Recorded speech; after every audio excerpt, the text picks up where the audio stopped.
Ya, saudara, kami lanjutkan dialog kami berkaitan dengan ada Menteri kader Partai Nasdem yang juga tersangkut dugaan kasus korupsi dan sekarang sedang ditangani kasusnya oleh KPK. Masih ada Gun-Gun Herianto, analis politik atau komunikasi politik, Saud Situmorang, mantan pimpinan KPK, Zainur Rohman, peneliti Pukat UGM. Sebelum jeda tadi Mas Zainur memberikan analisanya, saya ambil garis bawah tebal, stabilo, kasih tanda petik, KPK harus tidak boleh tebang pilih. Kasus ini ada hubungannya dengan partai tertentu, Nasdem. Ada juga Harun Masiku yang juga sampai sekarang belum jelas penanganannya, juga terkait dengan sebuah partai politik. Nah, kalau dua-duanya ini dikerjakan oleh KPK sebagai PR-PR oleh KPK untuk pemberantasan korupsi, mungkin saya sebagai publik tidak terlalu punya banyak kesempatan punya persepsi yang berbeda-beda seperti kata Mas Gun tadi. Bang Saud, Anda setuju hal analisa dari Mas Zainur tadi? Bang Saud. Ya, jadi memang saya berpikiran begini, bahwa kalau memang mereka ditugasi dalam arti memang memberantas korupsi secara perform gitu ya, secara berintegritas gitu, tentu tidak akan menimbulkan tanya-tanya. Saya selalu mengatakan tandanya politicking itu kan kasus gampang dibikin susah, kasus susah dibikin gampang. Ini kan sebenarnya kasus gampang ini kok dibikin susah kayaknya gitu. Ini sederhana banget ini kalau yang betul kasusnya SPJ, di setiap SPJ yang ngambil uang sekian gitu ya. Itu kan udah terbukti banget, itu easy gitu. Jadi maksud saya kasus gampang dibikin susah, yang susah malah dibikin gampang gitu ya. Itu menunjukkan politicking-nya sedang terjadi di sana. Nah, oleh sebab itu saya mengatakan kalau memang kita masih mau berpikir bahwa, kalau masih mau ya, tapi saya pikir nggak bisa diharap lagi ya sampai nanti presiden barunya muncul lah ya, undang-undang KPK yang dikembalikan dan seterusnya. Okay. Nah, kalau kita kembali kepada prosesnya, sekali lagi saya harus menekankan, kalau memang terbukti ada gratifikasi atau apapun bentuknya, apakah itu pasal 2, pasal dan seterusnya, pasal 5, pasal 12 dan seterusnya, itu kita harus bawa ke meja pengadilan, nggak bisa dong favoritism. Tapi pada bagian lain, kita kan memahami bahwa persoalan internal KPK ini kan sudah terbukti bahwa mereka tuh saat ini kacau balau bener gitu.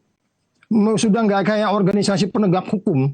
Sudah mirip sekali organisasi politik gitu, menarget politik, ya kan? Jadi sekali lagi, kalau kita memang masih mau melakukan penegakan hukum dengan rumus-rumus penegakan hukum, terlebih extraordinary crime ini, ya mereka harus extraordinary hati-hati, extraordinary smart, termasuk yang saya bilang itu, bila kita 2018 karena 2019 akan pemilu, kasus iktp kita speed up supaya nggak ada kesan-kesan di politicking. Ya. Kenapa Bang Saud mengatakan KPK sekarang lebih ada politis? KPK berkali-kali kita kejar juga bahwa mereka mengatakan kasus ini nggak ada politisnya. Mau di Johnny G. Plate maupun di kemungkinan Syahril Yassin Limpo. Bang Saud, apa tanda-tanda yang menguatkan itu menurut Bang Saud sebagai mantan orang dalam di KPK? Ya, kita kan tahu mereka sekarang di bawah partai politik yang mana. Kan sudah ada bukti-bukti, dia ketemu dengan bilateral dengan seorang pimpinan parpol. Kan itu udah menunjukkan bukti-bukti itu nggak bisa kita hilangkan begitu saja, bukti-bukti itu. Ya kan? Bahkan ada videonya. Kemudian kita lihat juga kalau kita kaitkan dengan kasus yang lebih spesifik. Tadi Mas Zainur sudah nyebut soal soal kasus Harun Masiku. Terus kemudian kasus yang terkait dengan bansos, itu kan sudah ada nama satu yang sebenarnya sudah bisa ditersangkakan, terkaitkan juga dengan politiknya, partai politiknya yang terkait dengan Harun Masiku. Semua kasus-kasus itu kan udah diperiksa Dewas mengatakan nggak terbukti, Bang Saud. Ya, itu samanya saya bilang, tidak terbukti itu apa? Jangan-jangan hanya seperti ketika dia nanya sama saya, Pak Saud dapat bukti dari mana? Bukti saya C3, media. Tapi kalau media nggak benar kan pasti orang protes. Jangan katakan unsur media, karena saya dapat informasi media, saya nggak ketemu langsung di SDM, saya dikatakan bahwa informasi saya tidak valid. Ya tugas dia untuk mencari informasi kebenarannya. Jadi sekali lagi, kalau memang dikatakan ini tidak ada kaitan dengan politik, bukti-bukti menunjukkan dia sudah diremut kok. Iya kan? Sudah jelas itu, kita nggak bisa menafikan lagi. Ada banyak yang favoritism di sana. Bahkan dia sudah seperti merasa seperti I am the law gitu. Jadi dia bisa melakukan apa saja, kemudian Dewasnya juga tidak bisa melakukan apa-apa. Gitu, Mas. Oke, baik. Terbayang sekarang apa ya? Kalau bicara dengan Bang Saud itu, saya selalu mendapatkan kesan ada KPK sekarang sudah agak sedikit berbeda dan saya mengerti mengapa posisi-posisi itu selalu disampaikan oleh Bang Saud. Saya ke Mas Gun sedikit. Mas Gun, selain KPK yang menjadi perhatian publik sekarang adalah selalu mengatakan bolehlah kepada partai politik yang sekarang sedang berkuasa atau kepada pemerintah yang sekarang sedang berkuasa bahwa ini by design kayaknya memang disengaja begitu. Nah, kira-kira itu kan obrolan kalau sambil ngopi dengan teman-teman, waduh, kemarin Kominfo, sekarang Kementan. Mungkin berikutnya adalah Kementerian KLH dan K, gitu. Ya kan, kira-kira begitu tuh bayangan kita. Artinya harus ada yang menjawab juga pemerintah berkaitan dengan ini secara analitis Anda sebagai komunikasi politik. Mas Gun, menurut Anda, atau juga Nasdemnya juga harus menjawab ini, menurut Anda, Mas Gun?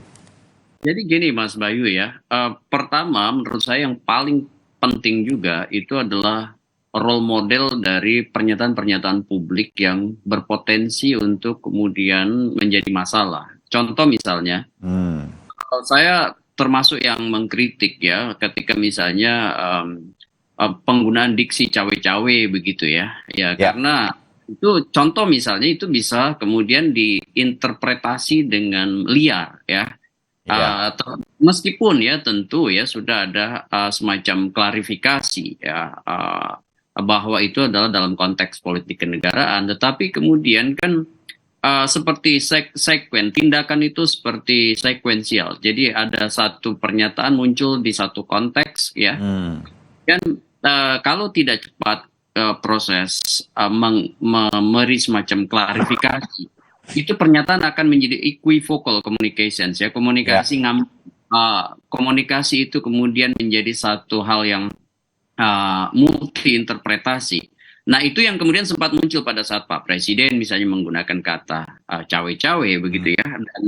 Dan saya kira bukan di situ poin saya. Politik istana, politik pemerintah dalam realitas kontestasi elektoral menurut saya memang harus jauh lebih hati-hati ya. Kenapa? Karena langkah-langkah strategis pemerintah terutama oleh aktor-aktor penting seperti presiden dan circle-nya itu akan kemudian menjadi semacam asupan ya bagi ragam pemberitaan, ragam diskursus publik yang kemudian kalau semakin sering ya menggunakan semacam tindakan simbolik ya, bukan hanya kata-kata, seperti tindakan simbolik yang lebih dekat pada salah satu misalnya capres begitu ya. Nah, itu akan kemudian diinterpretasi bahwa bandul politik istana kemana, dan itu kemudian kurang memberi misalnya semacam apresiasi pada atau sebut aja proporsi yang seimbang misalnya dengan kelompok lain. Nah, hal seperti ini kan bisa kemudian memantik yang disebut dengan interpretasi publik ya, bahwa ada semacam arah atau bandul politik yang mengarah pada satu kekuatan dan tidak pada kekuatan lain. Nah, Pak Presiden tentu harus berdiri di atas semua kelompok, harus berdiri di atas semua kandidat, termasuk menurut saya dalam konteks ini adalah peran pemerintah ya saat ini dan ke depan, terutama di menjelang 14 Februari 2024. Kalau soal partai ya seperti Partai Nasdem ataupun partai-partai lain ketika diterpa isu dalam konteks misalnya yang terhubung dengan atau berpotensi menjadi krisis ya institusi, itu pasti kan mereka akan mengelolanya, dan ini bagian menurut saya standar dalam protokol komunikasi ya. Protokol komunikasi itu kan ada 12 standar. Salah satunya adalah bagaimana misalnya memanage isu yang berpotensi mengarah pada krisis komunikasi. Kira-kira begitu Mas Bayu ya. Ini pasti dilakukan oleh Partai Nasdem ya, dan juga partai-partai lain yang bersiap akan tadi bahasa Mas Jainur itu saling serang, terutama bukan hanya di wilayah politik saja, melainkan juga di wilayah hukum begitu. Oke. Kita dapat poinnya, dan saya garis bawahi menarik Mas Gun mengatakan pemerintah harus juga berhati-hati dalam berkomunikasi karena Pilpres ini semua akan bisa punya persepsi yang berbeda setiap langkah, setiap ucapan dari pemerintah, apalagi tokoh-tokohnya, spokespersonnya lah, sampai ke presiden. Mas Zainur, koreksi saya, ini kita kembali ke kasus di Kementerian Pertanian yang sekarang sedang diselidiki oleh KPK. Sejauh ini sudah ada Sekjen Kementan, Kasdi Subagiono, Direktur Alat dan Mesin Pertanian, Muhammad Hatta yang sudah diperiksa. Ini petinggi-petinggi nih di Kementerian Pertanian. Pak Menterinya juga sudah diperiksa hari Senin kemarin. Tapi seberapa besar kemungkinan dengan dugaan kita ini kasus berkaitan dengan anggaran, gratifikasi, pengumpulan dana untuk pejabat, akan menyeret, akan menjadikan tersangka? Saya memudahkan saja biar langsung Pak Menteri Pertanian saat ini akan bisa menjadi tersangka. Karena membaca dari analisa Bang Saud, kalau ia ini semacam sudah disetir, ini kan bisa terus digoreng, dimainkan panjang, kali lebar, nggak ketahuan kapan tersangkanya, ditunda dulu, nanti kemudian muncul lagi, kalau boleh saya menebak begitu. Sehingga kemudian buruk terus bagi sebuah partai politik, ujung-ujungnya nanti ke Pilpres dan lain-lain. Nah, sampai sejauh mana, Mas Zainur, ini saya mengerti bahwa ini harus cepat sebetulnya, cepat umumkan sehingga kemudian tidak dimain-mainkan sampai begitu panjang isu-isu seperti ini. Mas Zainur. Ya, Mas Bayu, tentu kalau kita perhatikan dari informasi yang disampaikan oleh KPK dengan sangat terbatas itu, memang sepertinya ini ada beberapa pejabat ya di internal Kementerian Pertanian, tadi sudah disebut Sekjen, ada direktur. Nah, direktur ini kan yang Mas Bayu sebut tadi adalah orang kepercayaan dari Pak Menteri yang dibawa dari Sulawesi Selatan begitu ya. Tadinya adalah pegawai di Pemprov Sulsel, kemudian masuk ke Kementerian Pertanian, itu masih baru ya di tahun 2019 gitu. Nah, kalau pertanyaannya ini apakah akan sampai puncaknya, ya menurut saya memang justru itulah yang ditarget oleh KPK berdasarkan pemeriksaan yang sudah dilakukan. Sepertinya justru KPK ingin melihat apakah Menteri Pertanian ini harus dipertanggungjawabkan secara hukum karena terlibat misalnya menerima aliran-aliran dana itu. Saya melihatnya justru memang tujuan utama dari KPK adalah Menteri Pertaniannya. Apakah KPK akan dapat untuk menjerat Menteri Pertanian dengan alat-alat bukti yang sangat kuat dan bisa dipertanggungjawabkan di depan persidangan atau tidak? Ya, kita tunggu waktu. Nah, maksud kita adalah kita menunggu waktunya itu jangan terlalu lama, karena ini kasus juga sebenarnya bukan kasus baru-baru amat. Kalau KPK mengatakan ini sudah diproses penyelidikan dari awal tahun 2023, dari bulan Januari, tetapi kan KPK juga menyampaikan bahwa kasus ini adalah dugaan pengumpulan dana setoran kepada pejabat dari tahun 2019. Artinya ini seharusnya sudah bisa dilakukan oleh KPK di jauh-jauh hari, atau yang kedua setidak-tidaknya jangan buying time kemudian membuka ruang-ruang spekulasi. Nah, tadi soal bagaimana perspektif dari eksternal, menurut saya itu justru Mas Bayu sangat dipengaruhi oleh tingkat kepercayaan publik kepada KPK. Dari zaman dulu publik tidak pernah mempermasalahkan sebenarnya gitu ya, kalau ada seorang politisi, pejabat publik itu dijerat oleh KPK, bahkan misalnya bersamaan dengan satu momen-momen politik tertentu. Kenapa? Karena publik percaya gitu ya terhadap independensi KPK. Publik melihat KPK tidak pandang bulu, tidak tebang pilih, dan bisa dilihat oleh publik KPK hajar semua kalau memang ada alat bukti yang menunjukkan tindak pidana korupsi yang dilakukan oleh mereka. Nah, saat ini KPK redup kepercayaan publik terhadap KPK dimulai dari revisi Undang-Undang KPK dalam Undang-Undang 19. Ya, Undang-Undang 19 itu sangat mereduksi derajat independensi KPK di semua sisi. Termasuk kalau dari tadi dibahas Dewas, ingat Dewan Pengawas KPK itu untuk pertama kali, ya itu yang sekarang menjabat, itu adalah orang pilihan presiden sendiri tanpa panitia seleksi. Artinya tidak ada independensi secara desain di mereka. Secara personal kita admire mereka. Mereka adalah tokoh-tokoh yang selama ini punya rekam jejak begitu ya. Tetapi secara prosedur pengangkatannya saja sudah tidak independen kok. Nah, sehingga kalau sudah tidak independen dari sisi pengangkatan, kita tidak bisa mengandalkan Dewan Pengawas untuk menjaga independensi KPK agar tidak diri oleh eksternal. Yang kedua, dari konfigurasi pimpinan KPK yang sekarang, ini kan pimpinan-pimpinan KPK yang selalu ada catatan publik.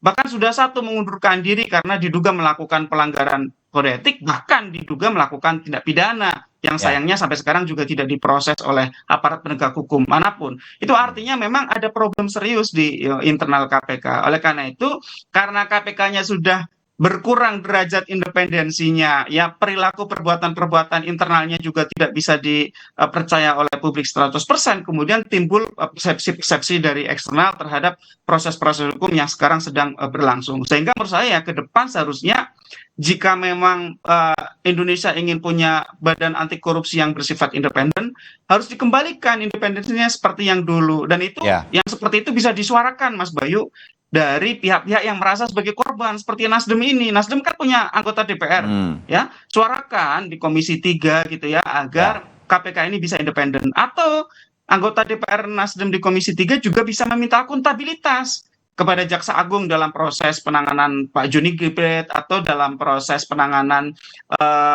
mantan kepada KPK begitu ya. Dan mereka juga dapat mendesain ke depan KPK agar seindependen mungkin. Jangan sampai ada anasir-anasir dari eksternal yang dapat mempengaruhi independensi KPK sehingga KPK bisa digunakan sebagai alat permainan politik. Nah, menurut saya itulah indahnya ada pengimbang, Mas Bayu. Jangan di dalam semua. Kalau di dalam semua publik gelap, nggak bisa melihat begitu kan.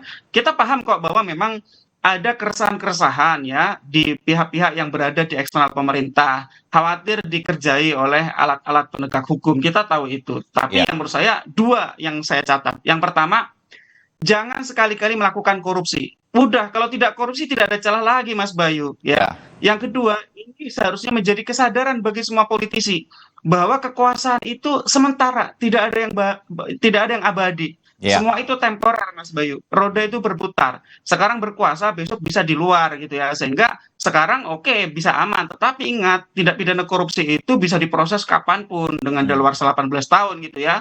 Ya kalau memang ingin selamat dunia akhirat, ya jangan sekali-kali lakukan korupsi dan sadari betul bahwa semua bisa diproses suatu hari.